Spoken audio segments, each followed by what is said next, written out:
Bonjour à tous, c'est la Marianne Joconde.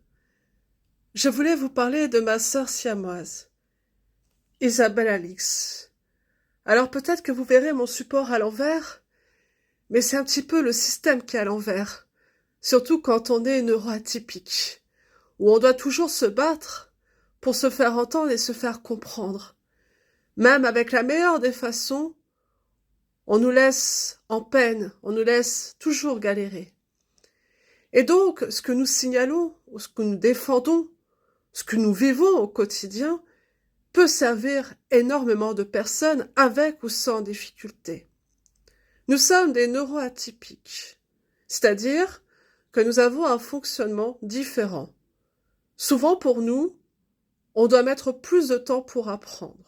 On doit travailler beaucoup plus que les autres pour arriver au même résultat, voire parfois ne pas complètement atteindre le même résultat parce que, malheureusement, la remédiation sera soit quasiment impossible ou très longuement à atteindre.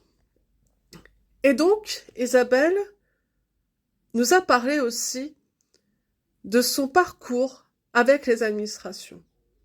Elle a parlé, par exemple, de télérecours citoyen. Un service que moi-même, j'ai utilisé dans mon propre parcours. Quand Isabelle parle des frais d'avocat qui sont difficiles d'accès pour pouvoir se défendre, j'ai été moi-même confrontée à ces mêmes difficultés. Surtout quand on fait appel aussi aux mêmes personnes, c'est-à-dire défenseurs des droits et toute personne dont l'autorité peut permettre de faire bouger les choses. Malheureusement, même quand ces personnes font ce qu'elles peuvent, ça ne va jamais plus loin parce qu'il y a un manque de moyens. Alors, j'ai envie de vous sensibiliser sur le fait qu'aujourd'hui, on est dans le numérique. Le numérique, ce n'est pas mal en soi, mais ça demande énormément de pédagogie et aussi d'adaptation selon les différents profils. Sous couvert du numérique, on veut remplacer l'être humain. Mais l'être humain ne peut pas être remplacé. L'être humain est une aide pour pouvoir expliquer ce qu'on attend, par exemple dans un dossier. Aujourd'hui, pour demander sa retraite, on vous demande de scanner les documents en ligne. Encore faut-il avoir un scanner chez soi, prendre le temps de faire tous les documents qu'on peut vous réclamer, comme par exemple les 2 dernières années de bulletin de salaire. Encore faut-il que la personne soit apte et capable de le faire, parce que parfois il peut y avoir des barrières, soit de motricité, soit de compréhension, enfin qu'importe. Qu'on soit avec ou sans difficulté, ça reste un travail. Un travail qui a été avant dédié à un être humain, mais qu'on demande aujourd'hui aux citoyens de faire. Comme pour télérecours citoyen, où on demande sans avocat à la personne de déposer des documents via ce service, qui se substitue aussi beaucoup au courrier, où si vous n'êtes pas à l'affût de votre boîte mail, vous pouvez manquer des correspondances. Et c'est là où est le problème. C'est-à-dire qu'aujourd'hui, le fait de tout dématérialiser est aussi un problème d'hypervigilance à avoir quand on a aussi toutes nos facultés.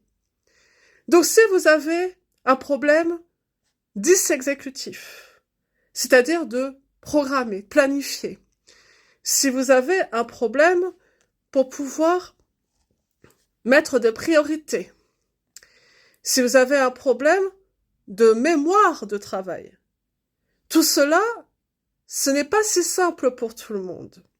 En fait, nous avons affaire à de nombreuses barrières qui, selon les personnes, il y a des jauges. Il y a des personnes qui sont capables d'être multitâches et d'autres qui ne le sont pas.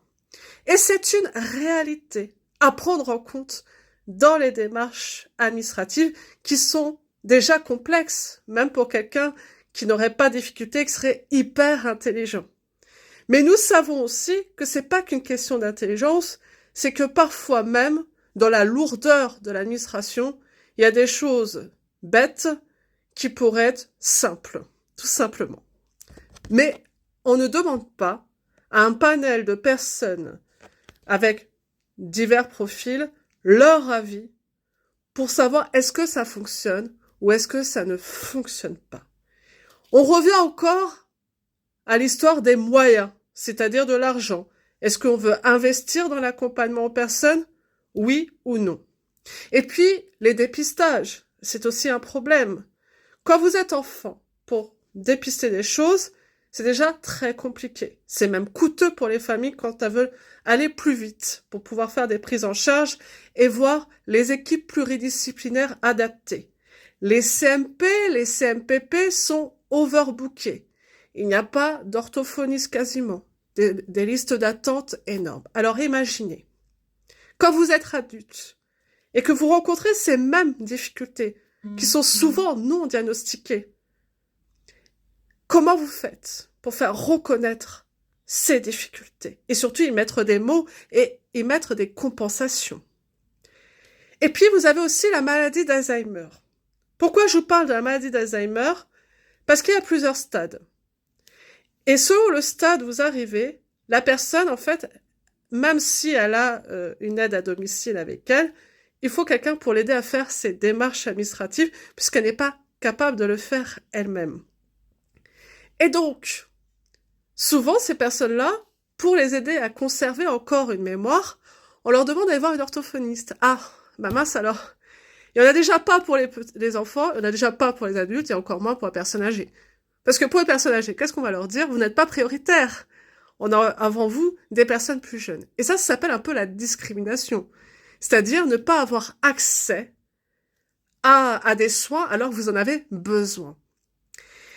Et c'est une réalité de terrain. C'est-à-dire que normalement, qu'importe l'âge que vous avez, vous devez avoir accès aux soins. Isabelle a parlé des déserts médicaux, selon là où on habite. Mais même là où il n'y en aurait pas, il y a souvent énormément de personnes pour avoir un rendez-vous proche. Et c'est aussi un vrai problème. Alors, il va falloir réinvestir dans toute cette prévention, dans cette prise en charge, dans cette éducation, pour que on puisse gagner du temps et en efficacité. Tout ce qu'on nous propose aujourd'hui, ça aurait pu fonctionner si on avait tout préparé, mais on n'a rien préparé. La plupart des personnes, en tout cas qui sont plus âgées que moi, ne savent pas utiliser un ordinateur ou ne savent pas utiliser Internet. Donc vous ne pouvez pas leur demander des choses que eux-mêmes ne sont pas tellement familiarisés. Et puis on vous demande maintenant de confirmer avec son téléphone portable, avec une connexion Internet. Tout le monde n'a pas une connexion Internet sur son téléphone.